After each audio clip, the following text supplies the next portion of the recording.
¿Cómo están, estimados amigos de este canal YouTube? Hace unos días se desarrolló en el Congreso de la República la sesión por medio de la cual, de acuerdo al mandato constitucional, el gabinete del gobierno, el cuarto gabinete del gobierno del presidente Castillo, ¿no? Se presentó ante el Congreso para explicar su propuesta de gobierno y someter a votación la confianza que establece la Constitución. El discurso duró más de 2 horas, el debate otras tantas, y en horas de la madrugada se votó. Y como era previsible, yo ya lo había adelantado en otros comentarios, el Congreso, por mayoría, dio su voto de confianza al gabinete del gobierno nacional, que sin duda es un hecho político, ¿no? Votaron a favor de la confianza 64 congresistas, en contra 58 y con 2 abstenciones. Es decir, sumando las abstenciones son 60 congresistas ya que votaron de alguna manera no a favor o se abstuvieron de votar a favor. Esto es más que los otros gabinetes que se han presentado en el Congreso. Acordémonos que el tercer gabinete no pudo presentarse al Congreso porque fue cambiado antes de su presentación, ¿no? Y el gabinete que preside el ministro Aníbal Torres sí ha logrado esta aceptación. ¿Quiénes votaron en contra? En bloque: Fuerza Popular, Avanza País, Renovación Popular, 9 congresistas de Alianza para el Progreso, 2 congresistas de Acción Popular, 2 congresistas de Somos Perú, 1 congresista de Podemos y 3 congresistas no agrupados. Y las 2 abstenciones fueron de congresistas de Alianza para el Progreso. Entonces, ¿qué puedo decir de esto? Uno, que los números son ajustados, ya no es ni siquiera la confianza que logró el gabinete Bellido. Ninguno ha tenido gran mayoría en la confianza, pero el gabinete Bellido y el gabinete de la señora Vázquez habían también logrado el voto de confianza de este Congreso.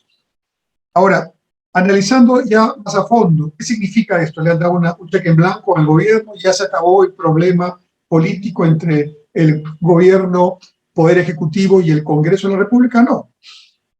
Al contrario, esta votación era previsible porque si no le daban la confianza al gabinete del ministro Torres, lo que iba a pasar es que el Congreso iba a utilizar su primera posibilidad de censurar a un gabinete. Acuérdense que hay dos posibilidades de hacerlo. Pero en la segunda, dice la Constitución, si cierran a un segundo gabinete, el Ejecutivo, el presidente de la República, puede disolver el Congreso. Eso hizo entonces el presidente Vizcarra. Interpretó que le habían dado, por segunda vez, le habían quitado la confianza al gabinete del Solar, y al interpretar de esa manera, cosa que también fue muy curiosa, cerró el Congreso.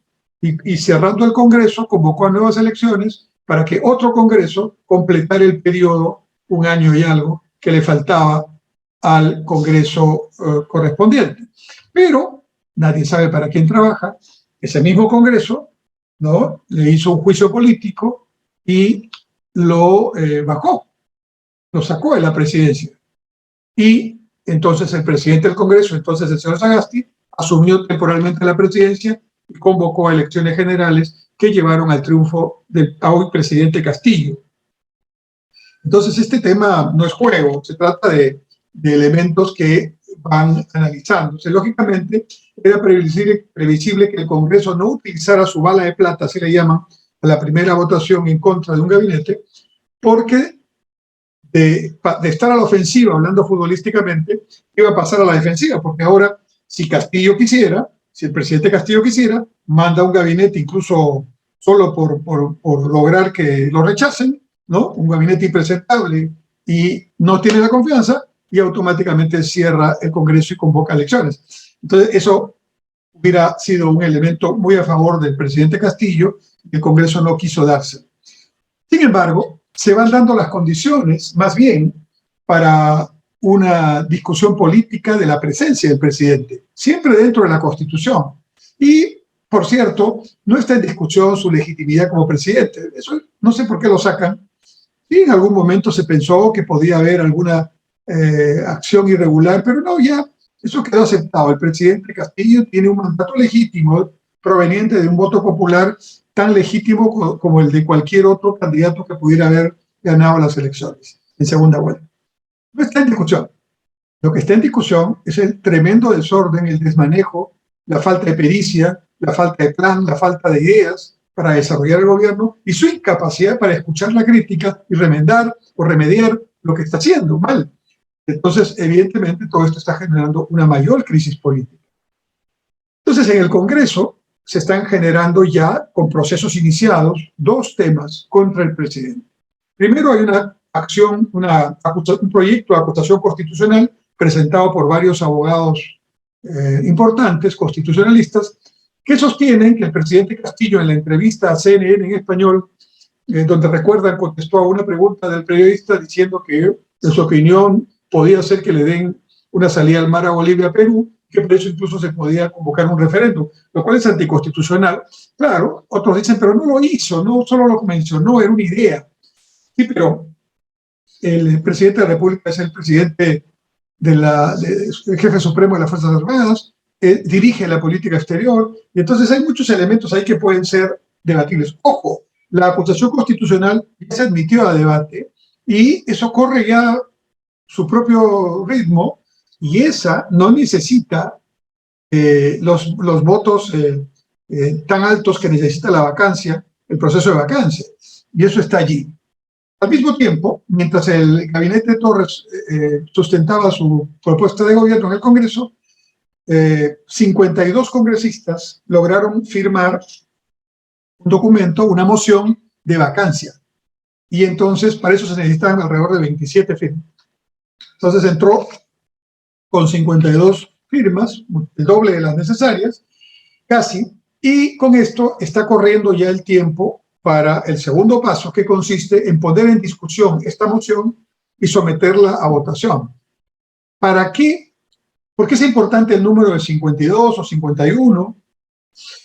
Porque cuando se vote, se discuta primero y se vote, si se inicia el proceso, ¿no?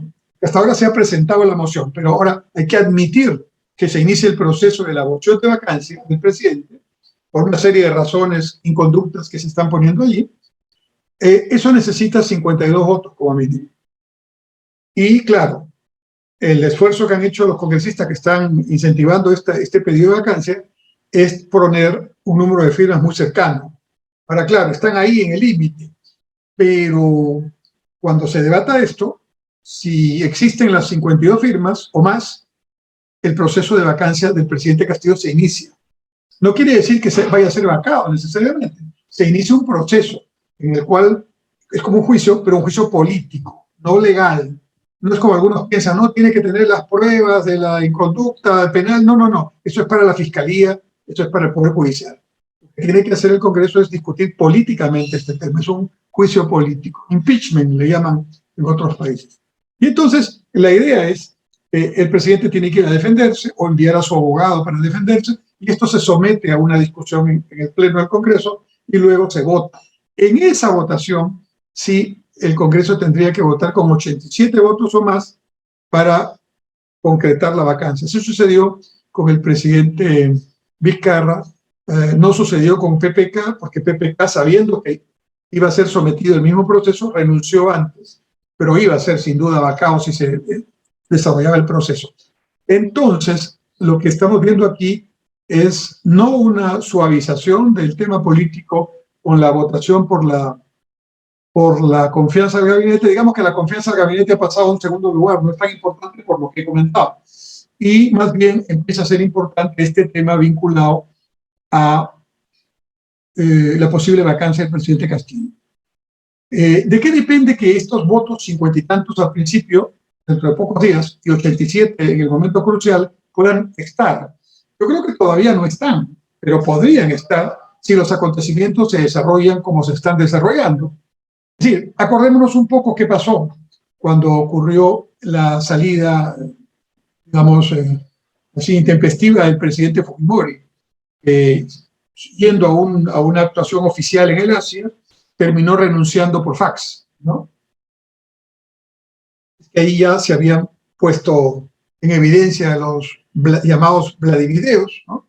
Y claro, había una vergüenza total, incluidos los propios congresistas del gobierno, oficialistas, de lo que estaba pasando. Entonces ahí se crearon las condiciones ya evidentes de que había que hacer un cambio político inmediato. Entonces los congresistas fujimoristas, que eran los que tenían la mayoría en el Congreso, dejaron que la oposición tomara el control del Congreso, dejaron la mesa directiva del Congreso, el Congreso mayoritariamente, con los votos fujimoristas también, aprobó que Valentín Paniagua, entonces congresista, asumiera la presidencia del Congreso, y recién se discutió la carta de renuncia de Fujimori, que no se aceptó, al final se le destituyó, ¿no? Y recién entonces se vio el tema de los vicepresidentes, que eran el señor Tudela y el señor Márquez. Los dos renunciaron, entonces quedó expedito el camino para que Valentín Paniagua, de acuerdo a la Constitución, asumiera la presidencia interina de la República y convocar elecciones, cosa que hizo inmediatamente. Entonces, ese es más o menos el panorama. Entonces, estamos todavía en un ambiente de incertidumbre. No creo que las condiciones estén al nivel en la calle, en la opinión pública, en el ciudadano de a pie, como estaban en la época que he contado de Fujimori y los videos. Pero podrían estar, si es que siguen estas investigaciones que se están haciendo por temas vinculados al presidente o a su entorno, agravándose, y en eso tienen un papel fundamental las investigaciones fiscales y las investigaciones periodísticas que se están haciendo desde diversos ámbitos, así como las investigaciones parlamentarias que también se están haciendo. Entonces, nada está dicho, pero la situación de incertidumbre se mantiene. El voto de confianza está dado, pero la confianza realmente en el gobierno y en el presidente no parece tener la misma posibilidad. Es decir, el presidente está en una situación de inestabilidad y, según las circunstancias, eso se podría concretar en una vacancia o no. Pero igual, el país está sin rumbo. Gracias.